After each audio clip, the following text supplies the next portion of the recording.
तो चैप्टर का नाम ग्रेविटेशन। स्टार्ट करें। ग्रेविटेशन चैप्टर नंबर तुम देख लो, तुम्हारा 9th या 10th होगा।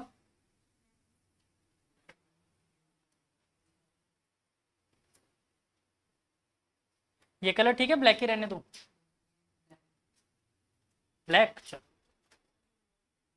चलो। तो बेटा क्या होता है ग्रेविटेशन? कुछ भी पढ़ा है बचपन में इसके बारे में? कुछ सीखा हो? क्या होता है? हाँ, कुछ भी जो भी जानते हो, मैं सब जानना चाहता हूँ। जैसे कि मान लो मैं पहला एग्जांपल दूं, ये अर्थ है, हमारी प्यारी धरती माता। ठीक है, इस पे जैसे ही आप जंप करते हो ऊपर की तरफ चले जाते हो हमेशा के लिए, तो नीचे आते हैं। क्यों नीचे आए वापस? अर्थ ने फोर्स लगाया। आप सब मानते हो इस बात को? चल, एक और बात बताओ फिर मुझे। फिर तो मुझे एक और बात सोच के बताओ, अर्थ ने हमेशा नीचे फोर्स लगाया, आप मानते हो?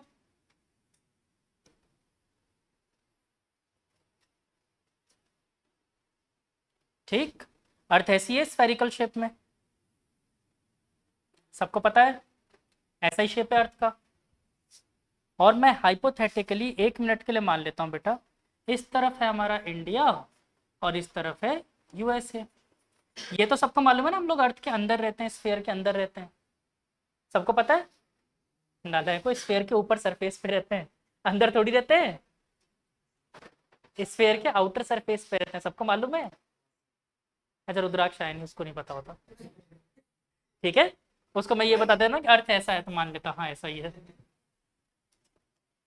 ठीक है, तो ये तो आप सबको पता है कि हम लोग अर्थ के आउटर सरफेस पे रहते हैं। क्लियर? आपने कहा ग्रेविटेशन नीचे लगता है, तो चलो मान लिया मैंने। एक काम करते हैं, शिजुका एक बार यहाँ पर जंप किया ऊपर की तरफ, तो आपने बोला अर्थ ने इसे नीचे खींच लिया। ठीक है, फिर ये गया यूएसए। यूएसए में ये कुछ ऐसे ही खड़ा होगा, आप सबको पता है। ठीक है, फिर ये ऊपर जंप करेगा और अर्थ इसे नीचे धक्का मार देगी और ये बाहर निकल जाएगा। ऐसा होता है क्या? तो देखो, आप कहानी समझो, अब थोड़ी सी अच्छी सी तरीके से समझो कहानी क्या है।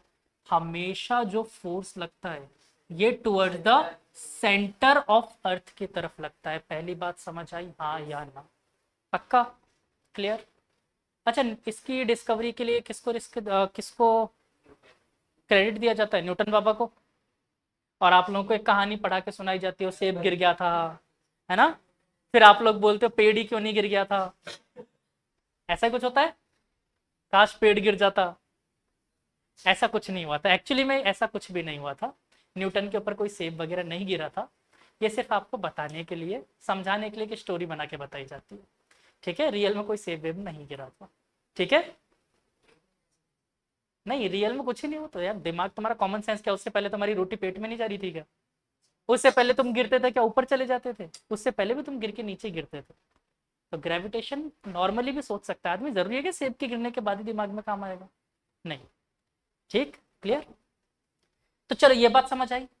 अब जनरली न्यूटन ने इस बात को क्या बोला कि फोर्स कैसे लगता है, तो एक काम करते हैं, न्यूटन ने जो बोला था वो भी समझ लेते हैं। ठीक है, मान लेते हैं बेटा, ये दो मास पार्टिकल है, एक का मास है m1, एक का मास है m2। ठीक, और दोनों के बीच का जो सेपरेशन है बेटा, वो सेपरेशन मैंने मान लिया r है। ठीक है, r डिस्टेंस अपार्ट है। अच्छा, ये r हमेशा हम कहाँ से लेते हैं बेटा? दोनों मास के सेंटर से लेते हैं। ठीक है, तो अब मैं आपसे बोलूं बेटा कि फोर्स कितना लगता है, तो न्यूटन ने देख के जो बताया मैं वो बता रहा हूँ आपको। न्यूटन ने बोला force between them is directly proportional to the product of their masses. मतलब जितना ज्यादा मास होगा, मान लो एक बॉडी और दूसरी बॉडी, दोनों में से किसी का भी मास बढ़ा, उनके प्रोडक्ट के मल्टीप्लीकेशन में फोर्स लगता है, प्रोपोर्शनल होता है। बोलो, पहली बात समझ आई? दूसरी बात इन्होंने और ऑब्जर्व किया कि फोर्स इनवर्सली प्रोपोर्शनल होता है बेटा किसके? Distance square of distance between them. मतलब जितना ज्यादा डिस्टेंस बढ़ता जाएगा उतना ही फोर्स कम होता जाएगा, स्क्वायर की फॉर्म में। बोलो हाँ या ना? दूसरी बात भी समझ आई? इसमें समझना कुछ नहीं, जो न्यूटन ने बताया हमने मान लिया। ठीक दोनों को एक साथ करके लिखते हैं बेटा। एक साथ लिखोगे तो क्या आएगा? F is proportional to m1 m2 upon r square. आया ना?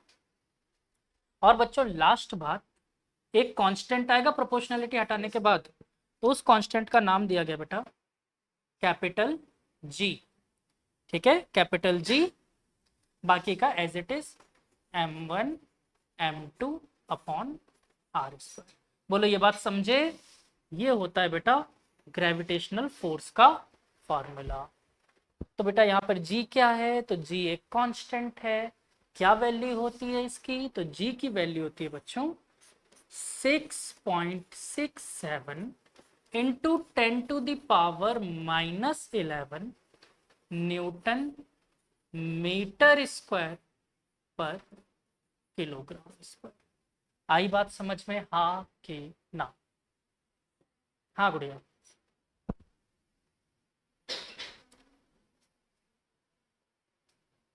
बोलो आर क्या था? R square.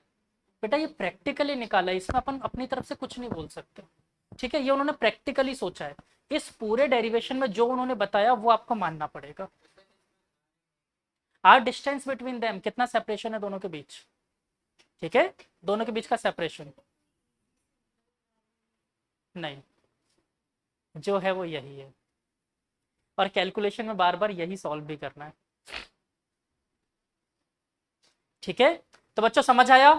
थोड़ा सा लिखे इसके बारे में। चलो, तो टॉपिक लिखो universal law of gravitation. Universal law of gravitation proposed by Albert Newton. तो फिर क्या नाम था? अल्बर्ट न्यूटन बोलते हैं क्या? क्या बोलते हैं नाम? Isaac Newton. हाँ बेटा, आइजैक न्यूटन या इजैक न्यूटन, जो भी आप बोल सकते हो। मैं तो नूतन बोलता हूं। Universal law of gravitation.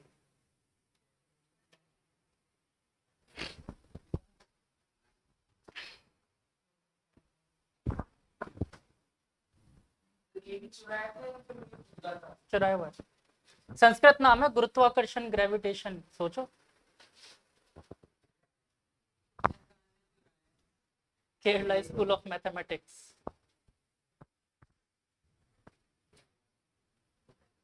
हाँ हाँ, समझ नहीं आ रहा आपको नाम से? ग्रेविटेशन, गुरुत्वाकर्षण, इंग्लिश में कहीं रिजेम्बलेंस है ग्रेविटेशन का? कहाँ से वर्ड आया ग्रेविटेशन? कहीं पे इंग्लिश में रिजेम्बल कर रहा है ये? फिर ये सारा चुराया हुआ मामला है इसका। ये इसने ऐसे पागल बना के गया लोगों को। लाइक आपको पता होगा, जब आप लोगों ने साउंड पढ़ा था 8th क्लास में, तो आपने पढ़ा था साउंड वेव वैक्यूम में ट्रेवल नहीं करती, बताया था। तो उस टाइम ये सोचा जाता था कि क्या लाइट वेव भी वैक्यूम में ट्रेवल नहीं करती? तो इसने बोला हाँ, लाइट वेव वैक्यूम में ट्रेवल नहीं करती। तो फिर बोला कि सन से लाइट अर्थ तक कैसे आ रही है? तो इसने बोला क्योंकि मान लो यहाँ पर सन है, ये अर्थ है, यहाँ पर सन है, बीच में पूरा ईथर भरा हुआ है, लिक्विड भरा हुआ है। ठीक है, इसलिए ऐसा हो रहा है। ये बोल के गए थे न्यूटन। प्रॉपर गलत है, आपको आज पता चल रहा है, ये वो बोल के गए थे। हाँ, ये बात जरूर है कि न्यूटन की दी हुई सारी थ्योरीज को पढ़ना बड़ा आसान है। क्या? चलो ठीक है, डन। हाँ लिखो, स्टेटमेंट लिखते हैं यूनिवर्सल लॉ ऑफ ग्रेविटेशन। पहले पहले ग्रेविटेशन लिखवा दो इसमें, यूनिवर्सल लॉ ऑफ ग्रेविटेशन में पहले सब टॉपिक डाल के लिखो ग्रेविटेशन। ग्रेविटेशन, ग्रेविटेशन खुद क्या होता है? अभी अभी अपन ने हिंदी में बात की थी, गुरुत्व आकर्षण बताया था मैंने, धरती की तरफ आकर्षण। तो धरती थोड़ी जरूरी है, यूनिवर्स में तो कहीं पे भी हो सकता है। तो लिखो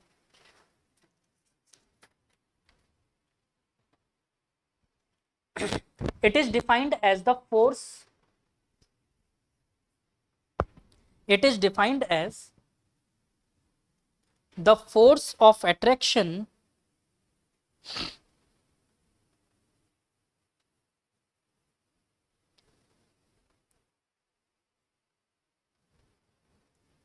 It is defined as a force of attraction between two bodies in the universe.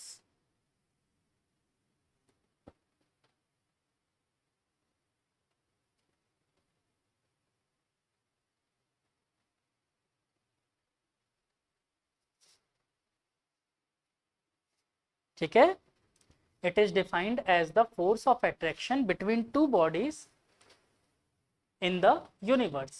अब इसके बाद अपन यूनिवर्सल लॉ ऑफ ग्रेविटेशन के बारे में लिखे, जो हमने पढ़ा है, तो लिखो उसके बारे में। किसने दिया था उसका नाम लिख दो पहले, आइजैक न्यूटन। फिर इसमें लिखो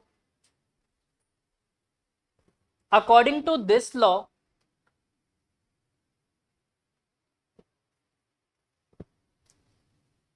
attractive force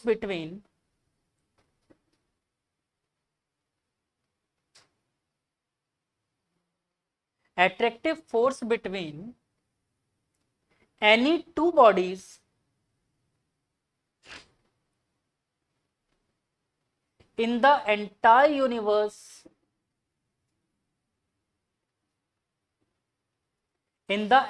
universe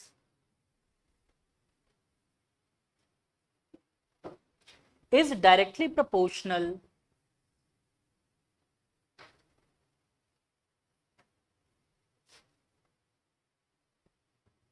to the product of their masses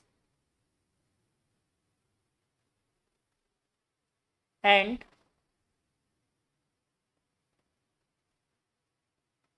inversely proportional to the square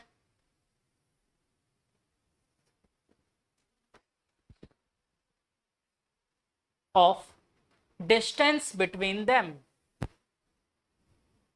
ठीक है, इसके नीचे बच्चों 2 पॉइंट और लिखो।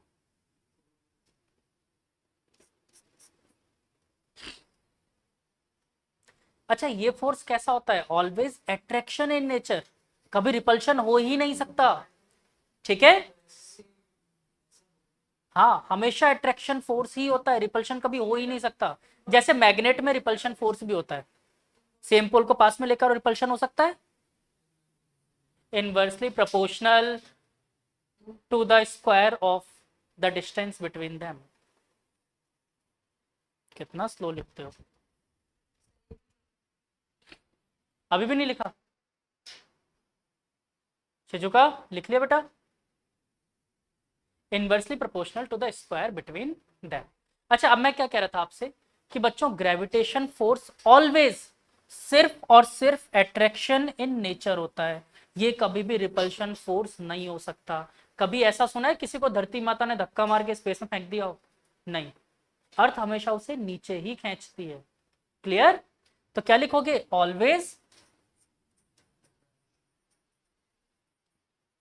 Attraction force.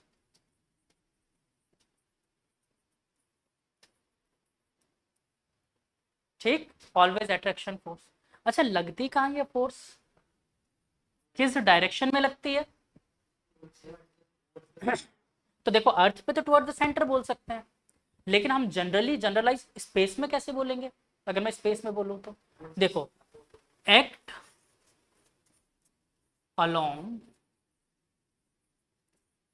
The line joining the centres. ठीक है, जो सेंटर को ज्वाइन करने वाली लाइन होती है, दो पार्टिकल के सेंटर को ज्वाइन करके एक लाइन बना दो, उसके अलोंग लगेगी। ठीक है, आज क्या हुआ, छोटे भाई ने पीट के भेजा है क्या? फिर से दुखी दुखी कैसे बैठे हो? है गुड़िया, कैसे दुखी दुखी बैठे हो? छोटे भाई से पीट के आए हो लग रहा है आज।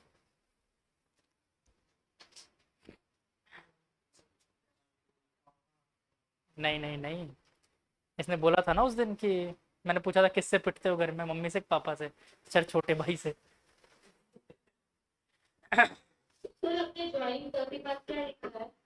Joining the centre, centre centre.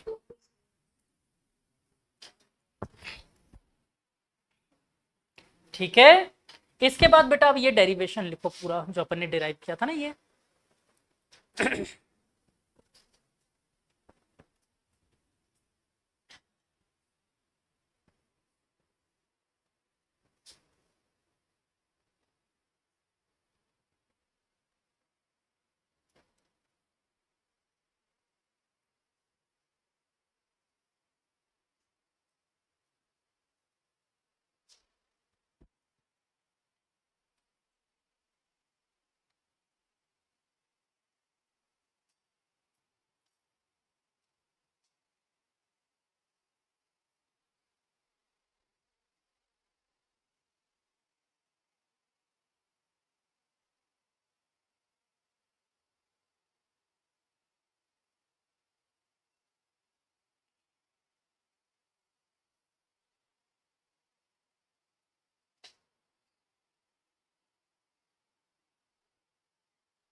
क्या बेटा?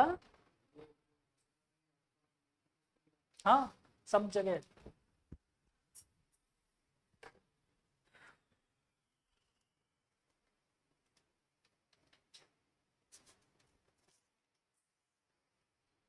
पूरे यूनिवर्स में कोई से भी दो मास पार्टिकल हैं, सब पे एप्लीकेबल होता है ये। याद हो तो मैंने आप लोगों को एक पूरा स्ट्रक्चर बना के बताया था स्पेस में सब चीजें कैसे अलाइंड हैं। याद है? भूल गए? भूल भाल गए? खत्म कहानी? अभी जरा सा याद दिलाता हूँ।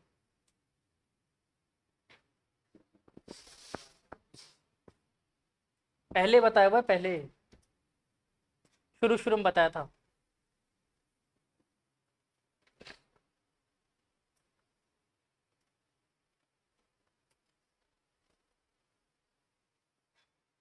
अर्थ के अबाउट कौन रिवॉल्व करता है? कितने दिन में? 28 डेज। 28 दिन में। हाँ, 27 समथिंग बोल सकते हो, लेकिन हाँ एग्जैक्टली तो अपन नहीं बोल रहे थे, अप्रोक्स 28 डेज बोल देते। फिर अर्थ किसके अबाउट रिवॉल्व कर रही है? कितने दिनों में? ठीक है, 365 डेज 5 आवर 28 मिनट 6 सेकेंड में। ठीक है, तो मैं एग्जैक्ट वैल्यू बता देता हूँ आपको। उसके बाद अर्थ सॉरी सन, वो किसके अबाउट घूम रहा है? अरे नहीं, अपनी गैलेक्सी के अबाउट। हाँ, कौन सा ईयर बोलते हैं बेटा? Cosmic year. 1 cosmic year. Galactic year word बोल सकते हो, मगर कॉस्मिक ईयर वर्ड ज्यादा बेस्ट है। 1 कॉस्मिक ईयर कहा जाता है। हाँ बेटा, 1 कॉस्मिक ईयर कितना होता है? मात्र 25 करोड़ साल। तो सन का एक कंप्लीट रोटेशन मात्र 25 करोड़ साल में होता है, बस ओनली। तो बेटा इस गैलेक्सी में, इस स्पेस में, ये सब बहुत छोटी मोटी चीजें हैं। जैसे मैं आपसे एक छोटी सी बात पूछूं कि हमारे खुद के अड़ोस पड़ोस की गैलेक्सी, मतलब हमारी जो मिल्की वे है गैलेक्सी है, इस गैलेक्सी में कितने स्टार हैं?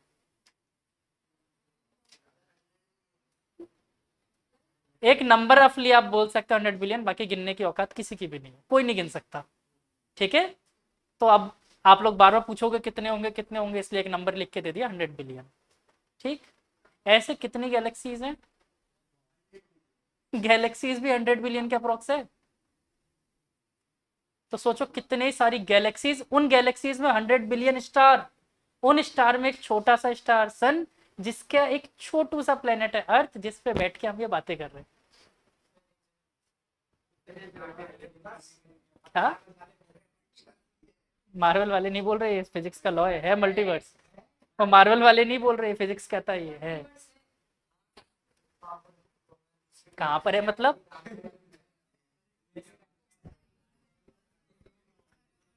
चलो अभी मैं बहस नहीं करता, किसी दिन मेरा मन करेगा, मुझे लगेगा आप लोग समझने के लायक हो गए हो तो मैं बताऊंगा।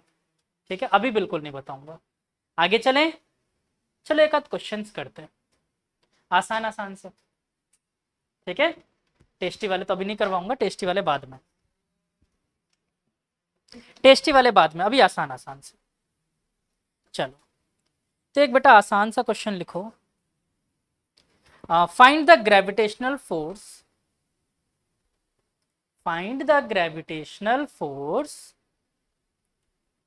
between earth and an object of mass 2 kg placed on its surface, placed on its surface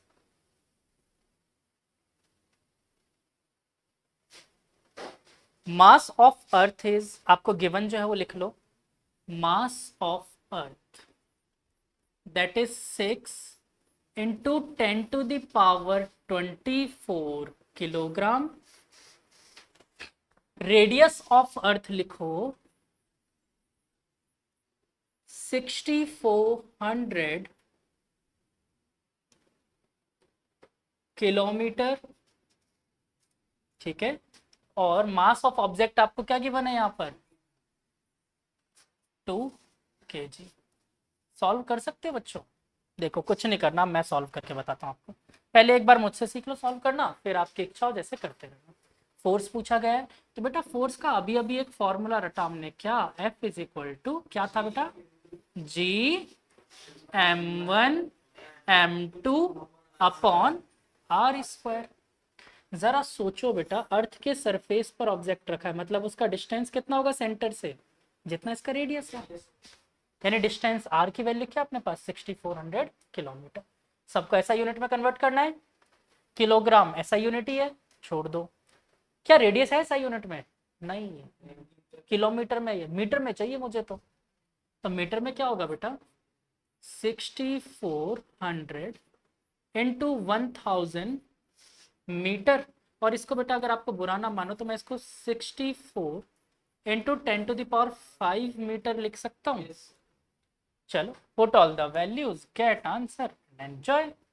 देखो जी की वैल्यू बेटा कितनी याद की हम लोगों ने, अभी आपको याद नहीं है तो देख के लिख सकते हो, 6.67 into 10 to the power -11 into mass of Earth कितना बेटा 6 into 10 to the power 24, mass of object 2 kg divided by radius of Earth कितना 64 इंटू 10 टू दावर 5 का स्क्वायर।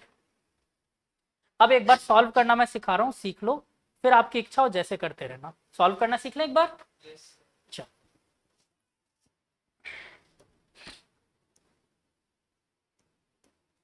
देखो देखो जितने भी न्यूमेरिकल वैल्यू है ना उन सबको एक तरफ रखो, 10 की पावर वालों को एक तरफ रखो।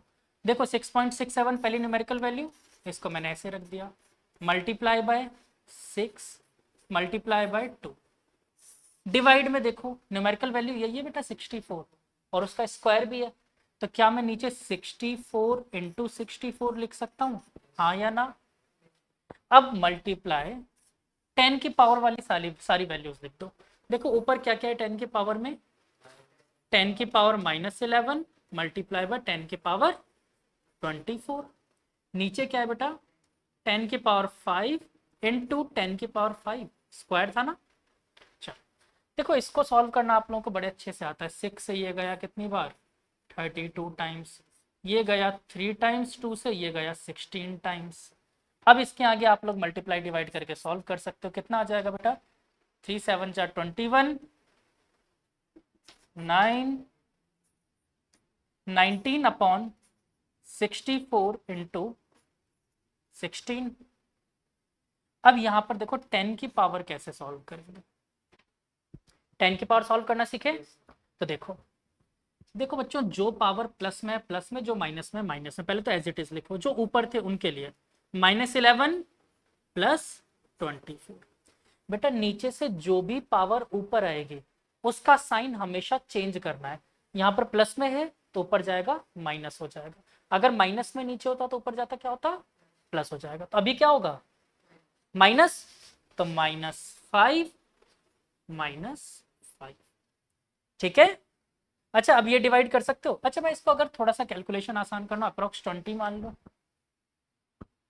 चलो मत मानो, कर सकते हो करना चाहो तो, बाकी मैं अभी एक टेक्निक सिखाऊंगा, बाद में सिखाऊंगा, इतनी जल्दी नहीं सिखाऊंगा। ठीक है, मान सकते हो मत मानो, सॉल्व कर लो, तो सॉल्व करके मुझे बता देना, मल्टीप्लाई डिवाइड सबको आता ही है ना। सॉल्व करके बता दोगे, इसकी वैल्यू बता देना कितनी आएगी।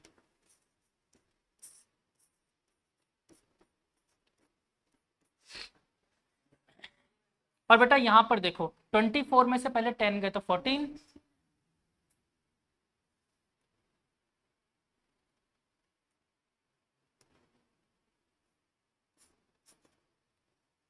24 में से 10 गए तो 14, 14 में से 11 और गया, कितना बचेगा 3।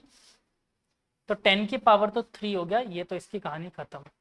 अब इसको सॉल्व करना है आपको।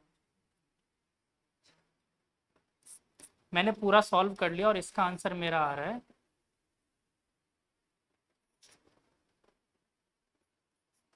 आप लोग करो सॉल्व। क्या, मैंने पूरा सॉल्व कर लिया, अब तुम लोगों को क्या है सॉल्व करने के लिए। ये ट्रिक बाद में बताऊंगा मैंने कैसे सॉल्व किया, ये ट्रिक अभी नहीं। ठीक है, ये ट्रिक थोड़ी देर बाद ना, एग्जैक्ट वैल्यू से सॉल्व किया। अच्छा बता दो ट्रिक, चलो ट्रिक जानना चाहते हो, सिर्फ ट्रिक बता रहा हूँ अभी के लिए, 2 मिनट के लिए बस। क्वेश्चन अभी पूरा पूरा सॉल्व करोगे, लेकिन ट्रिक बताने के बाद भी। फोर्स के लिए भी पिछले चैप्टर में एक फॉर्मूला पढ़ा था क्या, लेकिन अर्थ पे क्या बोल सकते हैं अपन, m इंटू जी बोल सकता हूँ। और ये सॉरी, इसको मैं मास ऑफ ऑब्जेक्ट इंटू जी बोल सकता हूँ, अर्थ पे फोर्स। ठीक है, और इस फॉर्मूले से फोर्स कितना आया था, G mass of earth mass of object divided by radius of earth का स्क्वायर। मास ऑफ ऑब्जेक्ट से मास ऑफ ऑब्जेक्ट कट गया, आया ना। अब जरा पहचानो, इतने की वैल्यू कितनी है जी के बराबर, जी पहले से निकाल रखा है, कितना होता है 9.8। ठीक है, अब इस फॉर्मूले में मतलब यहाँ पर जब सॉल्व किया था, इतने का आंसर 9.8 पहले से आ रहा है, सॉल्व करके मुझे पता है। इसको मल्टीप्लाई कर दिया मैंने 2 से, आंसर कितना आ गया 19.6। पर ये दिमाग अभी नहीं बताऊंगा तुम लोग को, अभी पूरा सॉल्व करो।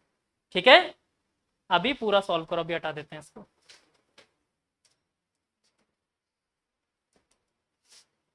पूरी कैलकुलेशन करनी है इस चैप्टर में।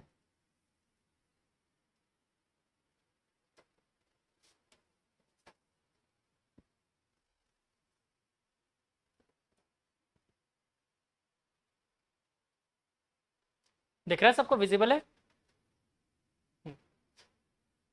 करो नोट डाउन। ये पूरा सॉल्व करके निकालोगे, ये आ रहा है कि नहीं आ रहा, आई आ रहा डिवाइड करके। हाँ वो ठीक है, थोड़ा बहुत चलेगा माइंड में।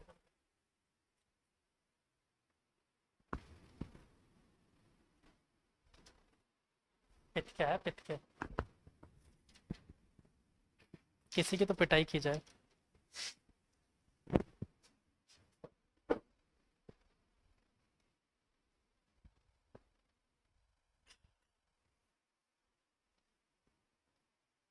हंसी भी ऐसी सब ठीक। हाँ, तुम कुछ कह रहे थे, अलाउड अलाउड कुछ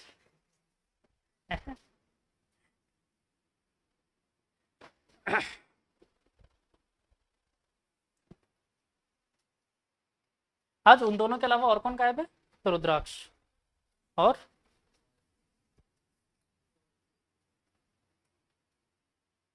लग तो रहा है कोई गायब है। हम्म, हाँ।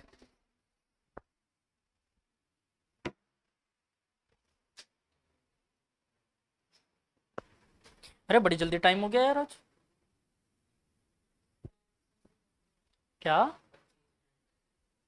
तो टाइम हो गया ना, 25 मिनट बचे हैं, इसका मतलब 35 मिनट निकल भी तो गए, ये नहीं समझ आ रहा।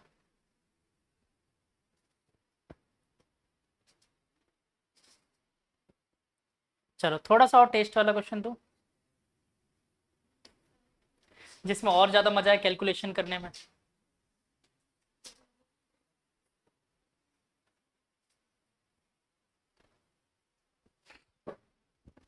फटाफट करो इसको, फिर करते हैं आगे।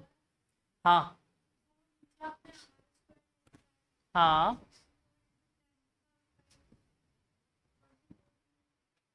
क्या होगा? समझा नहीं, मेरे से पूछो क्या पूछना चाहते हो। 6400 किलोमीटर।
हो गया? कितना साल लोगे बेटा? चलो अब नेक्स्ट क्वेश्चन करते हैं, करना कैलकुलेशन आराम से बैठ के। ठीक है, नेक्स्ट क्वेश्चन लिखो।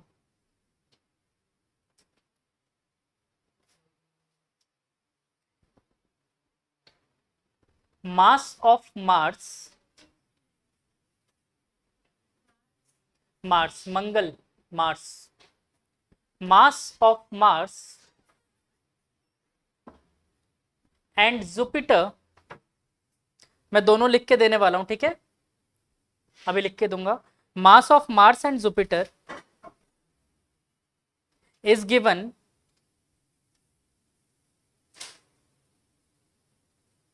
if the distance between Mars and Jupiter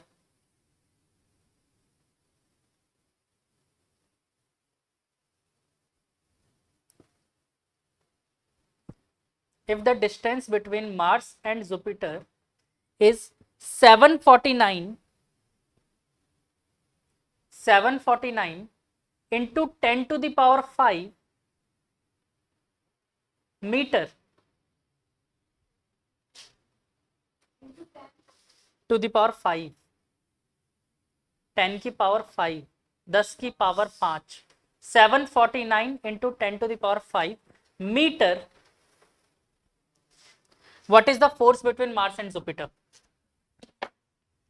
given है बेटा आपको जो डेटा वो मैं लिख देता हूं यहां पर।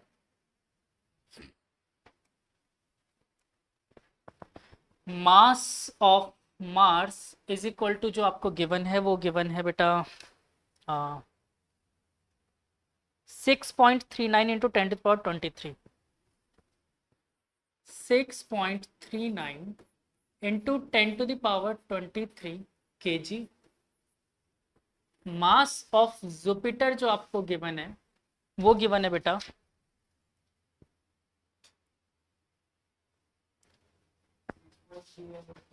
हम्म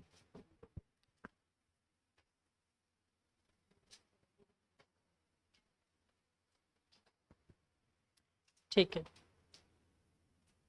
1.89 into 10 to the power 27 1.89 into 10 to the power 27 kg। And बेटा डिस्टेंस में एक छोटी सी प्रॉब्लम है उसको करेक्ट कर लो। Distance between Mars and Jupiter बेटा ये आपको गिवन है 7.49 into 10 to the power 5 metre. ठीक है तो मुझे सही लग नहीं रहा है डेटा इसमें गड़बड़ है कुछ मेरे को ऐसा लग रहा है। ठीक है फोर्स निकालना है आपको।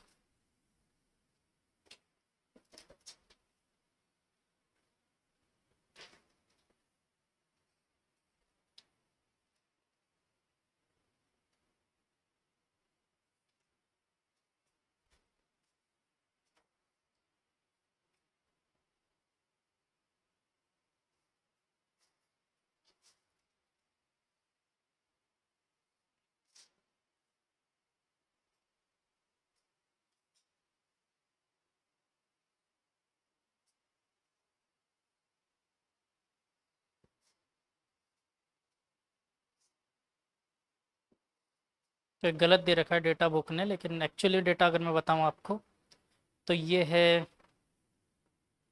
5.5 into 10 to the power 8 kilometre. इतना ज़्यादा डिस्टेंस है मार्स और जुपिटर के बीच में। ये तो बहुत छोटा डेटा फालतू दे दिया। ठीक है हाँ कोई सर बोल रहा था। अरे क्या हो गया मेरे से बोलो। अच्छा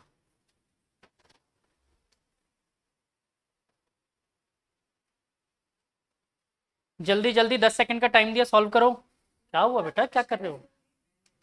सॉल्व करना है फॉर्मूला लगाओ वही वैल्यूज रखो आंसर निकालो।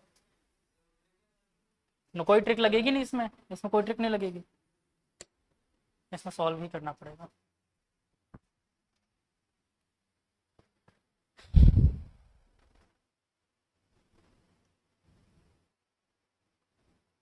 अरे मजा है टेस्टी क्वेश्चन। ये कोई टेस्टी क्वेश्चन नहीं है बस इसमें कैलकुलेशन आएगी भर भर के। ठीक है शिजुका करो जल्दी कैलकुलेशन। अच्छा अभी नंबर भी तो लेना भानुज का।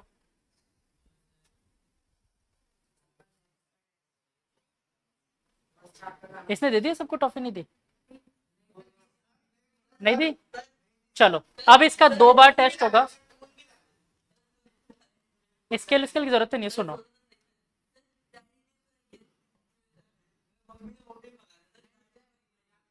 मुझे मुझे बिल्कुल नहीं सुनना। अब मैंने सिंपल सा क्या बोला था कितनी टॉफियां थी इसकी टोटल 3। तो 3 बार टेस्ट होगा 5 टॉफियां थी इसकी। हाँ तो 5 बार टेस्ट लेंगे। क्या पहले इसको फ्री करते हैं टेस्ट ले लेकर फिर उसके बाद भानुज का नंबर आएगा। किसने कहा 2 तो हो गए कंफर्म तुम्हारे एक तो आज ही है। पहला टेस्ट तो आज ही है मैं पूछ थोड़ी रहा हूँ बता रहा हूँ। गलती किसकी। हाँ वो टॉफियां तो छोड़ो छोड़ो अब नई टॉफियां मिलेंगे। और आज तुम लोग को फुल अलाउ कर रहा हूँ बुक खोल के क्वेश्चन पूछना। नहीं गलती किसकी। गलत ये वो गलत नहीं था। 2 वीक हो गए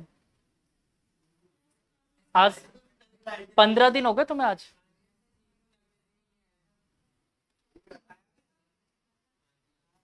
चलो मैं करवा रहा हूँ देखो ये क्वेश्चन फटाफट। कोई बात नहीं एक बार मैं भी करवा देता हूँ। चलो इधर देखो हमने क्या पढ़ा है बेटा F is equal to G mass of Mars mass of Jupiter divided by r square put all the values 6.67 10 to the power -11 mass of Mars कितना गिवन है हमें 6.39 into 10 to the power 23 into mass of Jupiter given है 1.89 into 10 to the power 27 divided by distance between them is 7.49 into 10⁵ का square. इसको फटाफट आप separate करो, कैसे कर सकते हो? 6.67 into 6.39 into 1.89 divided by 7.49 into 7.4। कोई दिक्कत?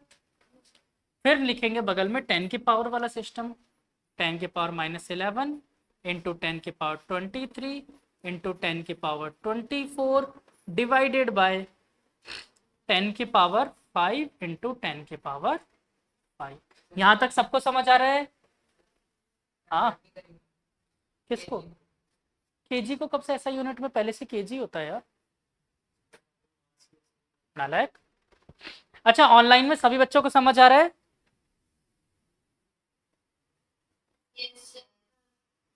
दो बच्चे चुप बैठे हो, वंशिका और क्या नाम है, वंशिका सो गए क्या बेटा?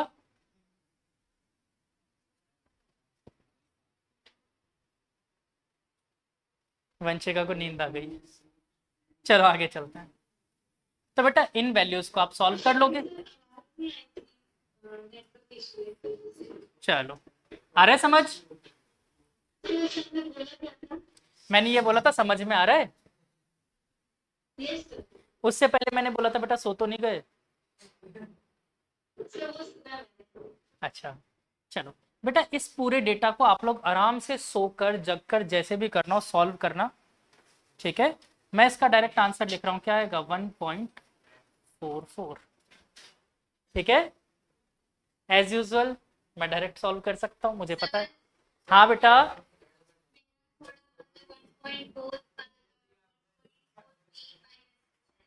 चलेगा बेटा, पॉइंट में इतना वेरिएशन चलता है, ठीक है, कोई टेंशन नहीं है। अभी मैंने पूरा सॉल्व थोड़ी किया, अभी ये भी करना है 10 की पावर।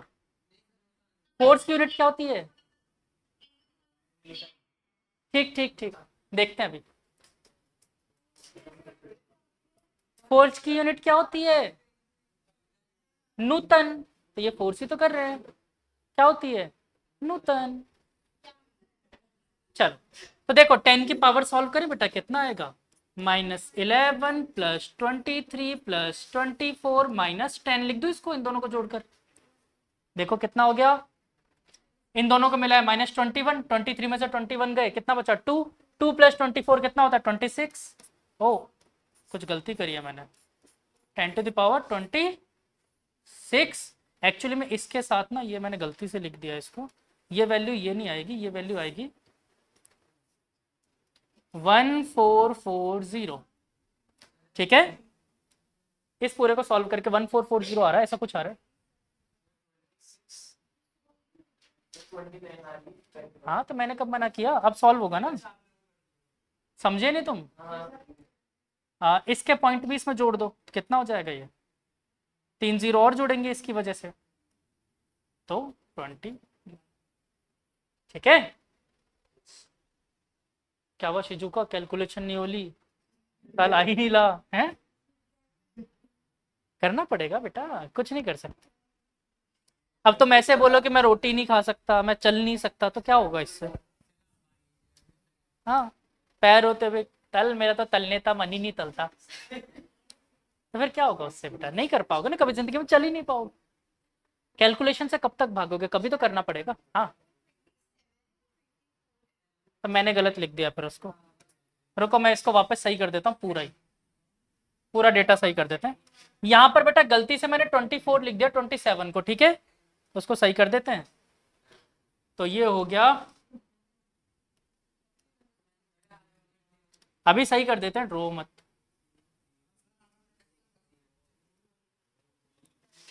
27 था, तो बच्चों यहाँ पर भी क्या आ जाएगा? 27। हाँ तो फिर तो हो ही गया 1.44 27। हाँ, तो ये आ गया था 1.44। अरे चिल्लाओ मत, मैं बहुत बुरा मारूंगा।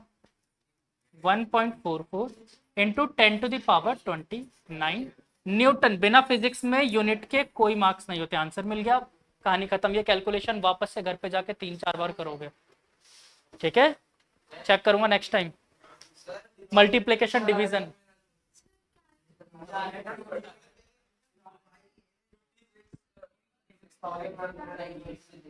क्या 56?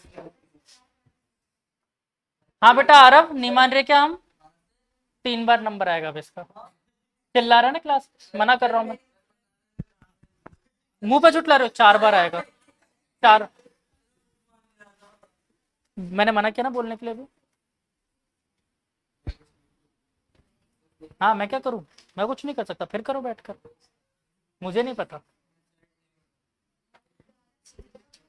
कैलकुलेशन बेटा बार बार करनी है, फिर चलाना शुरू।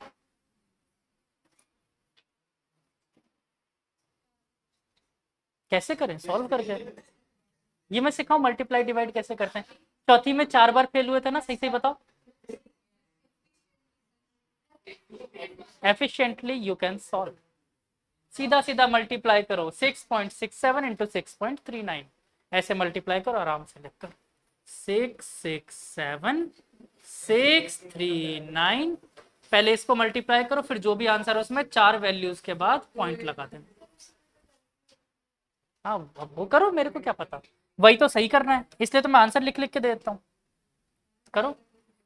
क्या आपको क्या लगता है मैं क्वेश्चन सॉल्व नहीं करवा सकता है मल्टीपल कैलकुलेशन? मैं क्यों नहीं करवा रहा? क्योंकि आपको सीखना है। मेरे पास ट्रिक्स भी हैं इनको करने के, जल्दी जल्दी हो जाएंगे, लेकिन बिल्कुल नहीं सिखाऊंगा। नहीं सिखाऊंगा मतलब नहीं सिखाऊंगा, सिंपल। चलो हो गया ये। तो कब हो जाएगा बेटा? कल परसों, उसके अगले दिन, अगले महीने? उधर चलो, उधर बैठो। चलो आज के लिए टॉपिक यहीं पे खत्म कर रहा हूँ। कोई डाउट है तो फटाफट पूछो। Mouse pen. कैलकुलेशन तो बेटा बिल्कुल नहीं, कैलकुलेशन एक ही तरीका है।